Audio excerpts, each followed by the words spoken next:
I'm going to get started just so we end on time. And then as like more people trickle in, great. So welcome. This is the Transit Working Group, as you can tell by the slide, and by the fact that you are part of the Transit Working Group. My name is Abby Katrumbis. I am the Transportation Policy Analyst for the Boston Region MPO. Happy to be with you all today. And we're going to start by going through some of the Zoom norms and the accessibility guidelines and all of that. So if you could go to the next slide, Lauren. So our notice of non-discrimination, you are invited to participate in our transportation planning process, regardless of your race, color, national origin, including limited English proficiency, religion, creed, gender, ancestry, ethnicity, disability, age, sex, sexual orientation, gender identity or expression, veteran status, or background. Next slide. Our accessibility statement. This meeting is accessible to people with disabilities. Zoom products are compliant with exceptions with the following standards: Web Content Accessibility Guidelines 2.1, Level AA standards, and revised Section 508 standards. If you require any additional accommodations in order to participate fully in this meeting, or if you have any technical difficulties, please contact Shulika Murphy, MPO staff at smurphy@ctps.org or 857-702-3705 or via the chat box. Next slide. Our Zoom guidelines. So all participants will join the meeting with muted microphones. Please rename yourself to include your first name, last name, and affiliation. To participate in the discussion, please select the raise hand function. Find this by clicking on either on the participants button at the bottom of the screen, and a window will pop up with a raise hand button at the bottom, or the reactions button in the toolbar. And if you are on the phone, you can use *9 to raise your hand. So first things first, I think most of us on this call already know each other, but just in case, if there are a couple of new faces, we're just going to do a quick round of introductions. So just your name, the municipality or transit agency that you work for, and that's it. So my name's Abby. I work for the Boston Region MPO as a transportation policy analyst, and I will pass it to Sandy. Good morning, everyone. Sandy Johnston, Deputy Director of Regional Transit Planning at the MBTA. Susan. Susan Barrett, Transportation Manager, Town of Lexington. Part of that includes a public bus service, Lexpress, which is a fixed route public bus that's operated since 1979. Ethan. Oh, sorry.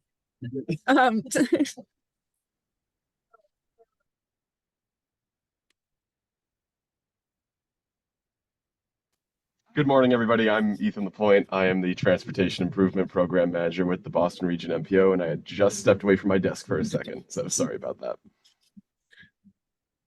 Jen. Hi, everyone. I'm Jen Rowe. I'm a regional planner with the City of Boston, and I might be joined later on by someone else from our transit team. Lisa. Lisa Weber, Customer Engagement Coordinator at System-Wide Accessibility here at the MBTA. Travis. Good morning, Travis Pollock, Senior Transportation Planner at Metropolitan Area Planning Council. And Hannah. Hey everyone, Hannah Swolakowski. I'm the Deputy Director for the MBTA Advisory Board. Len. Leonard Diggins, Chair of the Advisory Council, and really wondering who that surprise guest that. Thanks. Jeff. Yeah, I'm Jeff Bennett. I'm Director of Shuttle Operations at 128 Business Council. Rick. Hi, Rick Parker, Executive Director at the Burlington Area Chamber of Commerce. Laurel. Hey everyone, I'm Lauren. I'm the Assistant Planner for the Boston Region MPO. Laurel, I don't know if you can hear us or not. Oh, there you are. Yeah.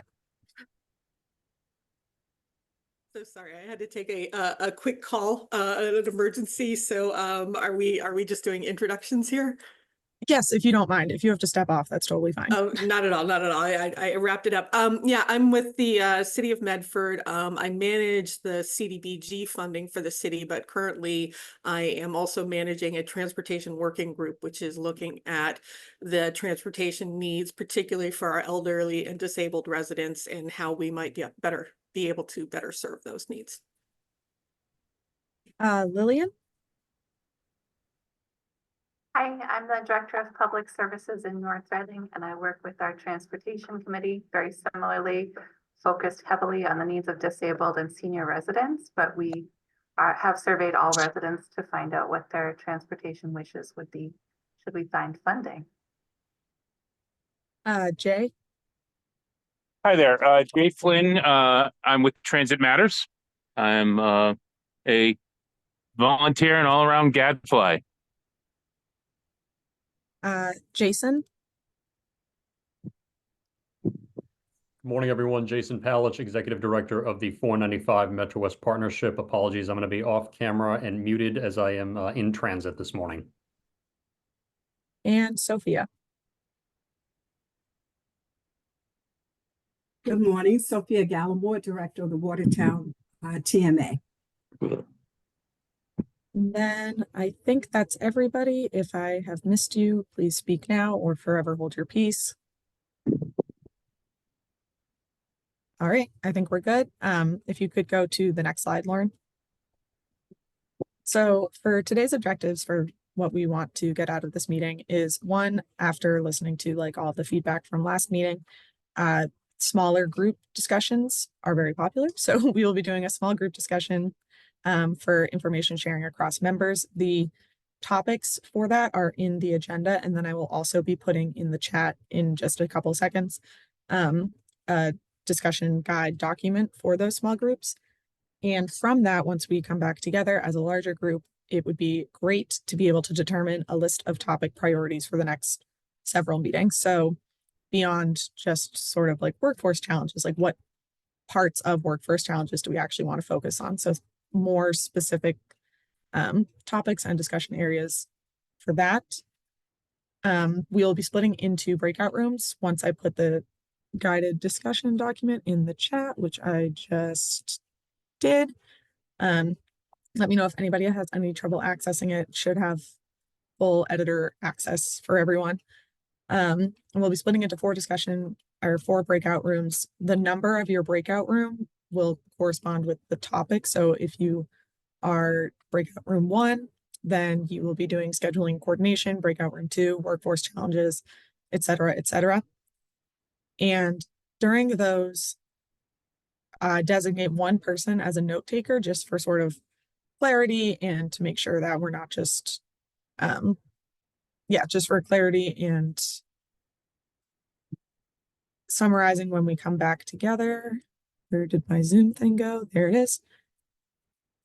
Are there any questions about what we'll be doing for the next 10 to 12 minutes before Lauren opens the breakout rooms?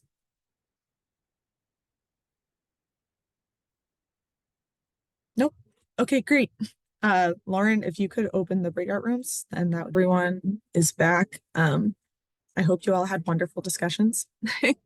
We're going to move on to like the reporting out and the full group discussion. So Lauren, if you could stop sharing the slides and start sharing the document.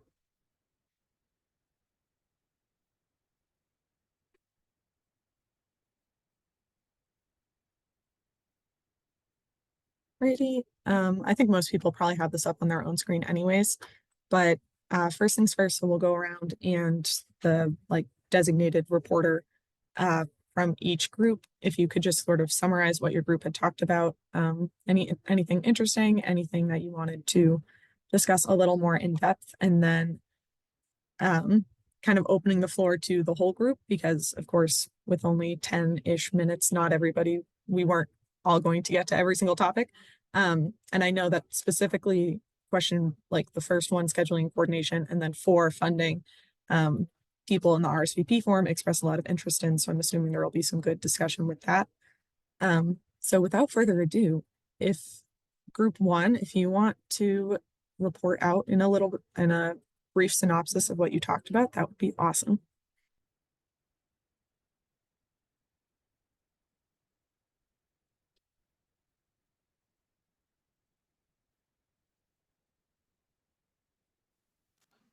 I can take a crack at it for a couple of folks. So we mostly discussed, thanks, Abby. We mostly discussed coordination and the need for greater coordination, not only between MBTA services, but also how those relate to private operations and also the operations done by transportation management associations or TMAs. There was a focus naturally on both services in the northern suburbs, but also specifically at Alewife Garage, and how sometimes facilities that are utilized by multiple different kinds of transit or microtransit offerings may need to have better delineation and better sharing of resources in those locations to benefit riders.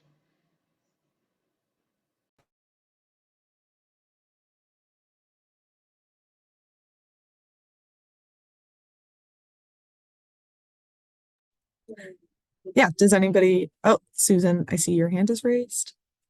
Yeah, I was in a different group, but I thought originally this was going to be our question. So one thing I can tell you, in just focusing on Lexpress service, is one of the services we operate.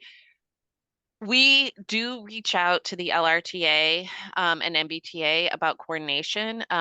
It's a little slightly easier to coordinate with the LRTA because they have a very set schedule, 1 hour, like we are, which is both easier and harder because it's really hard to align two things that are very infrequent. So that's a challenge because right now, like we timed our bus to meet up with theirs. It sometimes works and people appreciate it. 78% of our riders use our bus to connect to other transit services, including the LRTA. But they're often running behind schedule because of traffic, right? Which is a problem all of us face. So the lack of frequency is really a huge problem. None of our buses connect to rail, even though the towns around us all have commuter rail. But even if money fell out of the sky where we could connect to rail, it would be challenging because commuter rail right now is so infrequent that to time a bus for that would be incredibly challenging. So, going into Alewife for any bus service from Lexington makes more sense right now, which Lexpress doesn't do, but we do have our Alewife shuttle and MBTA service, or 120 Business Council and MBTA.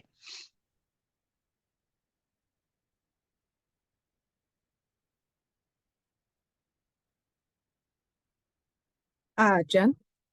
Just sort of curious if you have a sense of is there a certain cutoff point at which a certain frequency at which all of a sudden it becomes a lot easier to coordinate? Because it seems like an hour is not great, but just my own understanding. Oh, a bunch of people. Jeff?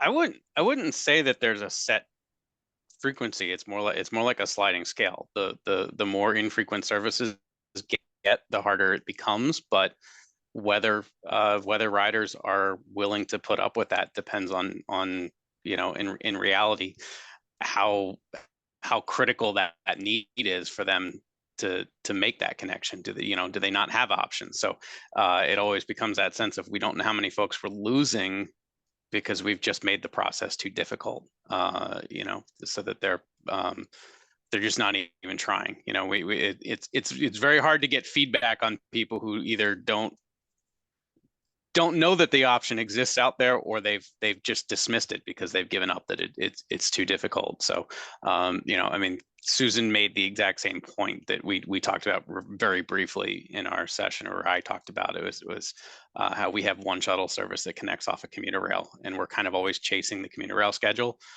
But at the same time, the majority of our riders on that shuttle are actually originating from downtown Waltham. They walk. They might use a T-bus. And we can't, with multiple routes, we can't coordinate the schedules of all those. And I wouldn't try to coordinate a schedule with the 70. So we then sometimes move the shuttle schedule to meet commuter rail, but that's not even where the majority of our riders are coming from. So then we just, we try to serve one group and we alienate another. But when a service runs once an hour, it's all you can do. Are there, sorry, before I call on Len, I know that you mentioned that a lot of the riders aren't coming from the commuter rail. Are a decent amount of riders going to the commuter rail? No, well, that service is particularly one way. It picks up in Waltham Center mornings. It takes people out to businesses along 128, does the reverse in the evening. So it's not a two-way service. This is a very small service. And so it's picking up riders. And what's really happened is the demographics and sort of the housing development around downtown Waltham has kind of shifted the use of that shuttle.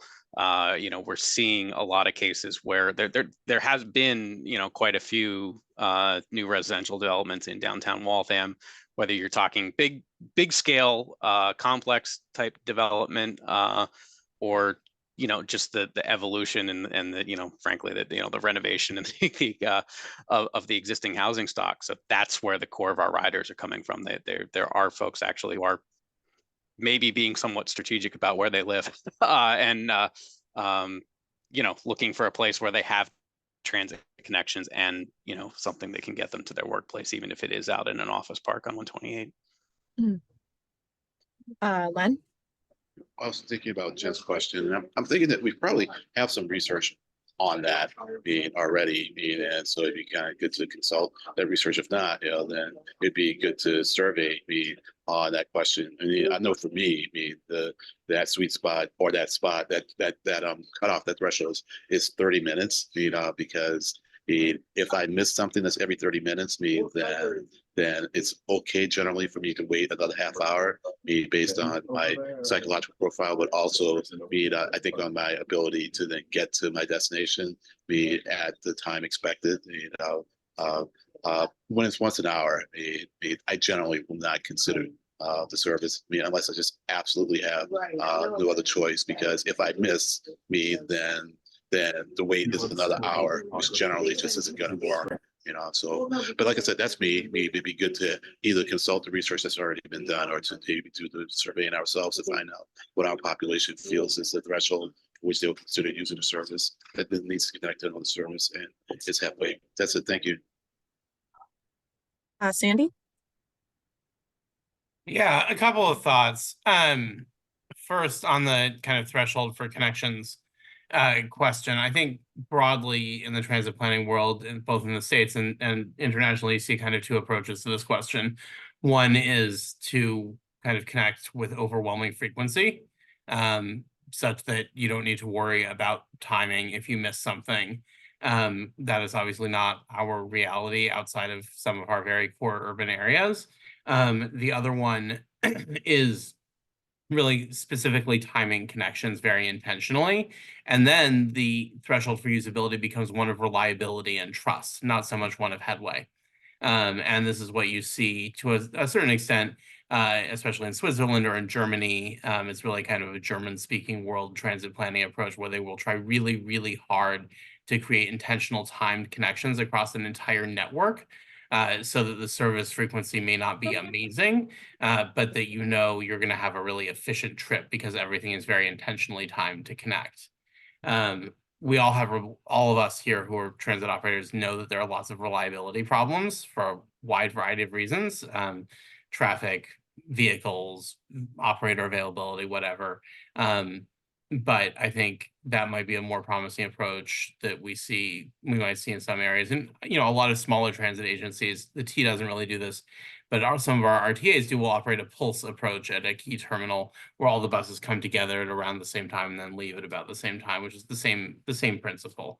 I also just wanted to mention that I actually just yesterday did a presentation to the RTA Council along with colleagues from the Commuter Rail Office and Keolis, about more proactively sharing commuter rail schedules as they're in development with RTAs. I imagine that we would be happy to extend that offer to TMAs and other operators as well. I will have to coordinate with the folks who are working on it, but we know this has been a long-standing ask from RTAs, from TMAs and other operators. And I think we have some increased willingness and ability to execute on sharing those schedules in advance of changes. Great. Susan, and then I think we'll move on to the second question. Oh yeah, just to follow up to some of the great comments. So frequency is freedom. I think we have to keep that in mind. I agree with the sliding scale comment that Jeff had. So we see a lot of transit dependent people on our service. So they will wait because they have to. But we also have to think about, you know, I hate to use the term, but the choice riders, because we need to get more people out of cars and onto transit to meet so many of our goals. And so if they have a choice to pay for, you know, an Uber or hop in their own car, they're not going to wait that long. So we have to keep that in mind if we want to not only lure more people onto transit, but make it better for the people that really do have to depend on it solely.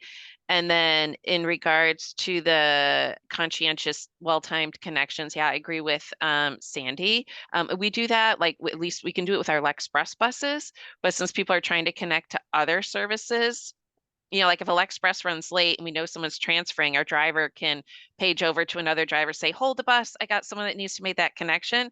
But we can't do that if they're trying to connect to an LRTA bus or an MBTA bus. So if we can build more like hubs with I'd say a more coordinated service, shared service, that would be awesome. Great. Yeah, so moving on to the second one with workforce challenges, if someone from group 2 wants to sort of report out what you guys talked about.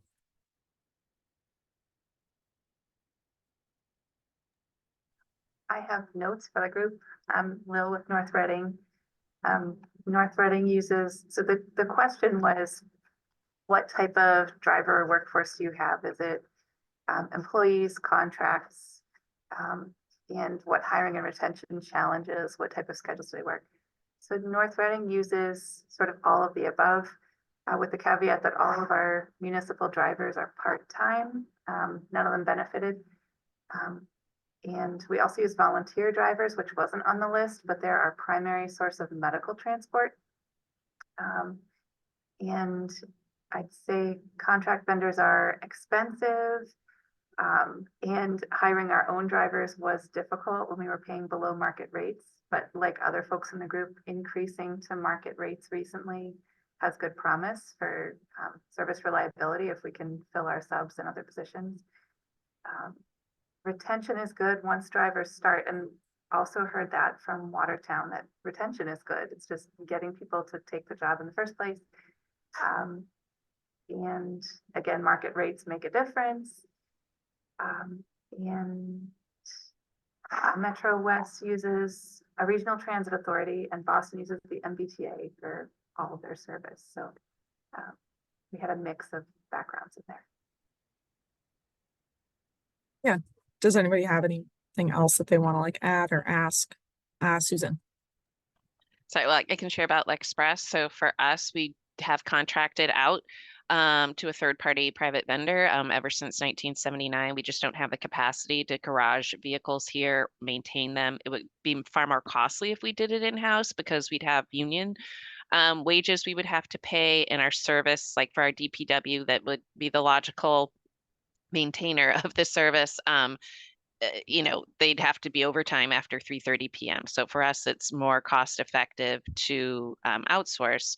The sad thing about that is those employees then of the private businesses, they don't have union wages, they don't have health benefits and so forth. But our vendor has been provides amazing maintenance for our vehicles, keeps them going for a long time, and we have drivers who've been around for many, many years, and they're really fabulous with our riders. When COVID struck and we did lose drivers, how they ended up filling that hole was by working closely with our school bus drivers, which is another private vendor, and tried to lure them over because those school bus drivers wanted more hours. So we have some of those school bus drivers that fill in for us throughout the day. Jeff? Yeah, I'd say we similarly are contracted out with a small organization. Even if we are the largest staffed TMA in Massachusetts, we're still tiny, so we could not support managing drivers, dispatchers, mechanics in-house. You know, we work through a contractor, we work through an excellent contractor. We have a really great relationship with them. You know, and they've been very upfront with us about, you know, how wages for drivers have gone up significantly.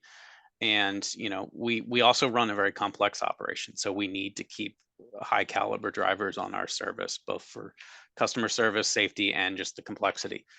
So it's meant that we've had to keep working with them to keep the pay and benefits competitive. That is, and this is merging workforce development and sort of funding issues, but it puts us as a service operator who gets its funding from the private sector in a definite squeeze, because our business members, whether they're in commercial real estate or their employers, are coming back to us and saying, you know, this is just getting too expensive. You know, we can't justify this expense. And at the same time, on the operation side, those expenses are just going through the roof. So it's making it very difficult, and it's putting us in it. And you know, it's not anything against the wages, or, you know, critical the wages of what these employees are getting, because they're doing they're incredibly hard work. I mean, some of the things that commercial drivers just have dealt with from the behavior of the public and motorists during, you know, this last few years is unreal. But it puts us in a squeeze, you know, and so we've talked about internally that we're in this squeeze where, because of those rising costs, we're at times having to trim service at a time when our ridership is growing, you know. So it's, you know, I know this is a story that a lot of folks on the public side have, you know, are like, yeah, tell me, yeah, this is the same thing is happening, but, you know, it's hitting us too. We're not in any way, shape, or, you know, immune from it. It's just, you know, the dynamics of it are a little different, but the same overall story is playing out. Yeah, that makes sense. I know that we only scheduled this meeting to go till about 11:45, so if people have to jump off, that's totally fine. But if you would like to stay, then I think we should move on to question 3 with equity. And so if a group member from question 3 sort of wants to report out and summarize what you guys talked about, Sure. the floor is yours. Yeah, I was the note taker for this group, and we talked about a couple different topics. So the first is like the difficulty and tension about how service is allocated, and deciding between do we want to prioritize getting people out of their cars or people who rely on public transit, because usually those populations are different. And the challenge of feeling like you're pitting different equity groups against each other, like aging wealthy suburban communities versus younger but low-income minority communities. Some like short and long-term difficulties about meeting the day-to-day needs of communities, while of low-income or environmental justice communities, while also thinking about long-term effects and how lowering GHG emissions are going to support them long-term in particular, and especially when those don't align.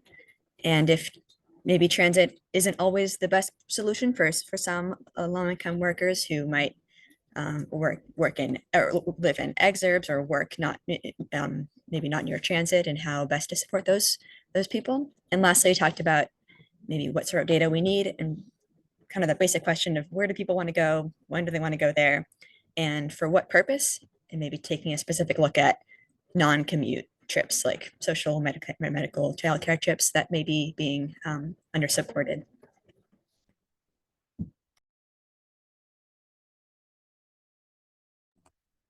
Yeah, no, that's awesome.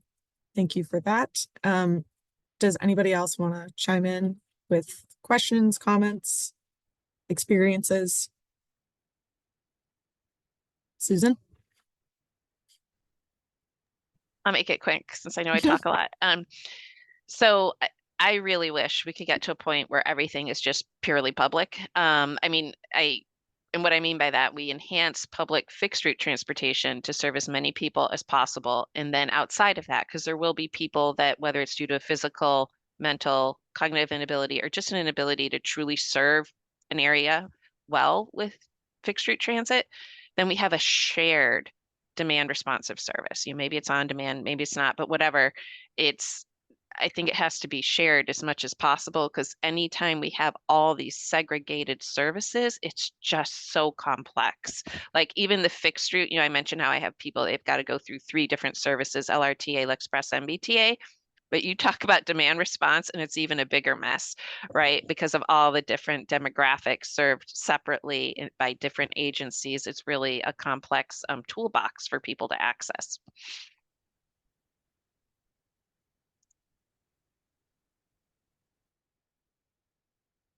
Yeah, definitely. I think that this is a topic that, of course, comes up in almost every meeting of almost every transit provider of every time. So there's definitely like a ton to be said about it. That being said, in the interest of time, I think we should move on to the last one.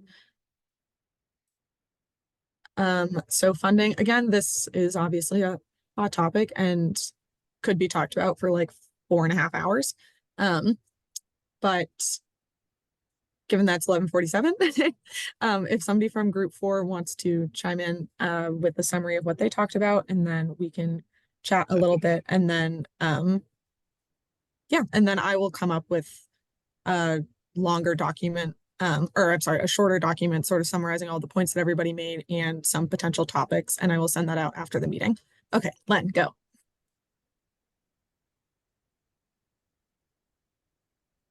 You're muted, Len. I'm sorry, I keep raising my hand unintentionally. I'm sorry about that. So yeah, I have nothing to say. It's nothing to say here, sorry.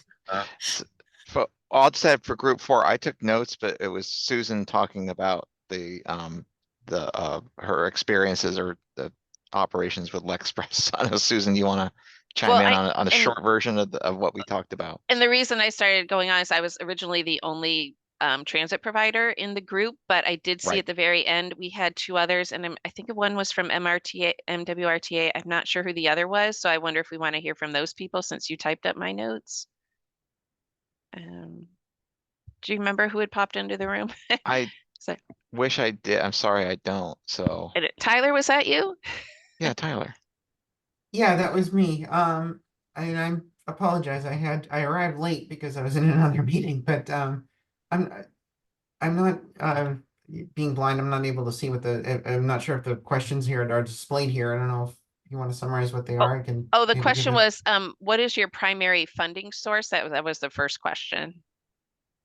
I mean, well, we have many. Being an RTA, we receive formula funds from the feds. And we also apply for many grants, and we've also worked collaboratively with folks here at the MPO as well. Been very supportive of the things that we do around here. So that's the basic response to that question. Okay, and there were other things about how have you effectively advocated for your services? Well, I'm sorry, that was more of a municipality question, because that's against the other priorities of municipality. That's probably not relevant to you. We do have, and our doing, as someone who has assisted with the grant application process, we do have to,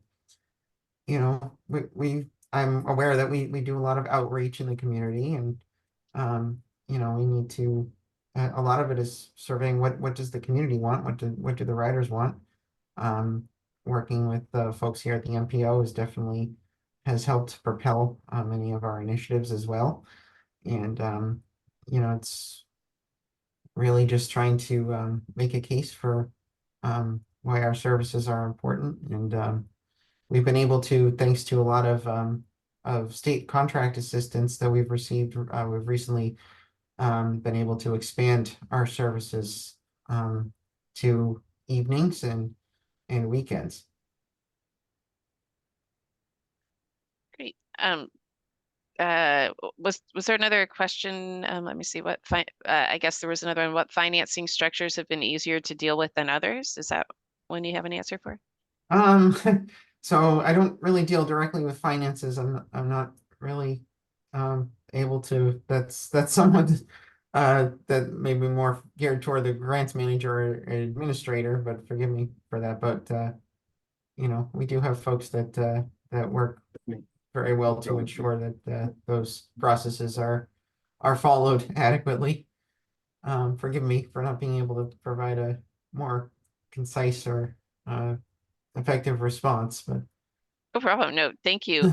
And I will just quickly say, so since Travis took notes, I haven't read through all of them. I assume they're accurate. I do see something here about missing funding, and let me just clarify that. So for Lexpress, we did apply actually to MassDOT through the Community Transit Grant Program to get vehicles.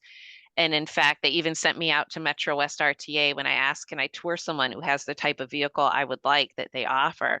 And they were perfect. And I thought, oh, this is going to be fantastic. Same vein, that's what I was also going to say. But we were told, even after applying and going through that whole process, that we would not qualify for those funds because we are a public service. And we have people that are, while we are mostly serving many seniors and people with disabilities, there are members who do not fall into those categories that ride our bus, as is the case with all public transit. So I'm not actually sure how Metro West RTA gets vehicles through the community transit grant, and we don't, but we are not allowed to. So that is a real financial hardship for us, because I'm going out for a new contract now. Our vehicles are at the end of their useful life. We've really pushed them beyond, frankly, their useful life as much as possible. But that's going to make my costs go up once I do that, which is going to again lead to more calls to cut transit unless we can get some further support. So that's always a challenge. It'd be nice to be able to access the funds that other providers can, although I know our TMAs can't get that funding either. We did, since we didn't talk about this much, I'll just mention this last bit. We, in 1998, set up a TDM fund, Transportation Demand Management Fund, where we then got funding from developers that met certain requirements. When that first started, it was in perpetuity, which was great. So we still get some of those funds. However, the funds were never used to add service. So even though we added a development and were asked to then move Lexpress to that service, we would only shift service, right? So we'd have to take service away from another part of town to serve that development that's now giving us money. And we've lost MBTA service as well over the decades. We used to have 4 buses. Now we only have 2 MBTA buses, which is really like half of one bus much of the week. So it's been a real challenge. And now with By Right Development, which has been great for giving us more housing projects in the hopper, but we cannot require developers to contribute to the service. So, and now there's even more need for service and even less opportunity to get funding.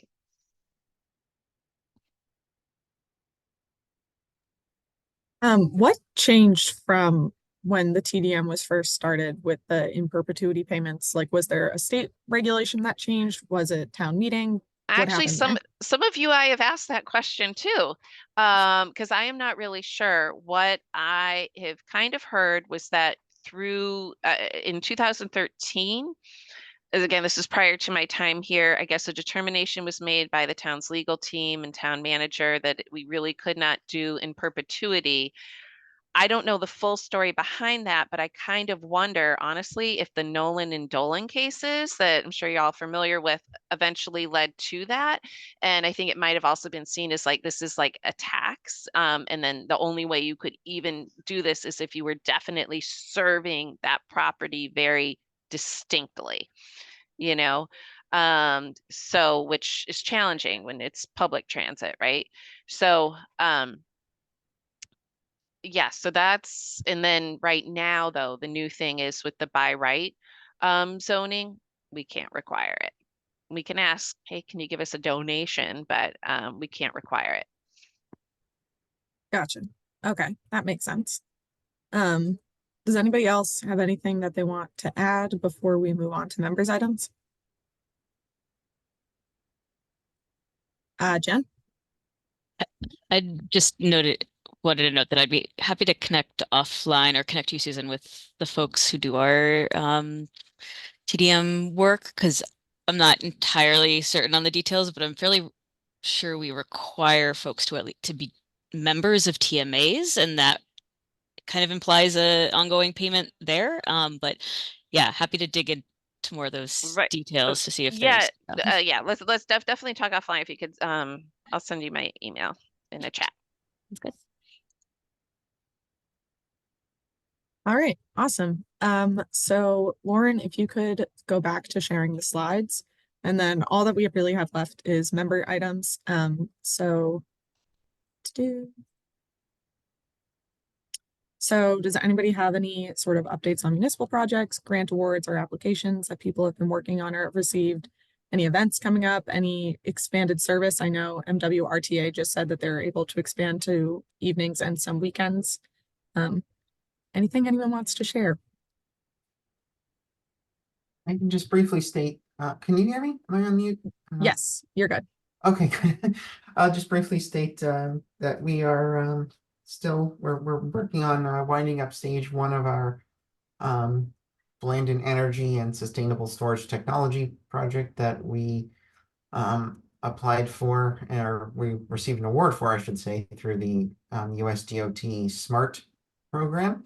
And I believe we intend, as of now, we intend to apply for stage 2. So I'm starting to work on that application along with my team. And we're working on the implementation report draft to submit to USDOT at the end of the month. Awesome, thank you. All right, well, if that is it, then I think we can adjourn for the day. Thank you guys again and again. I will sort of compress all of the things that we talked about today from the small groups discussion into a little bit more of a coherent document and send that up as follow-up in the next few days. And then we'll go from there. So thank you guys again for your time. Have a great rest of your week.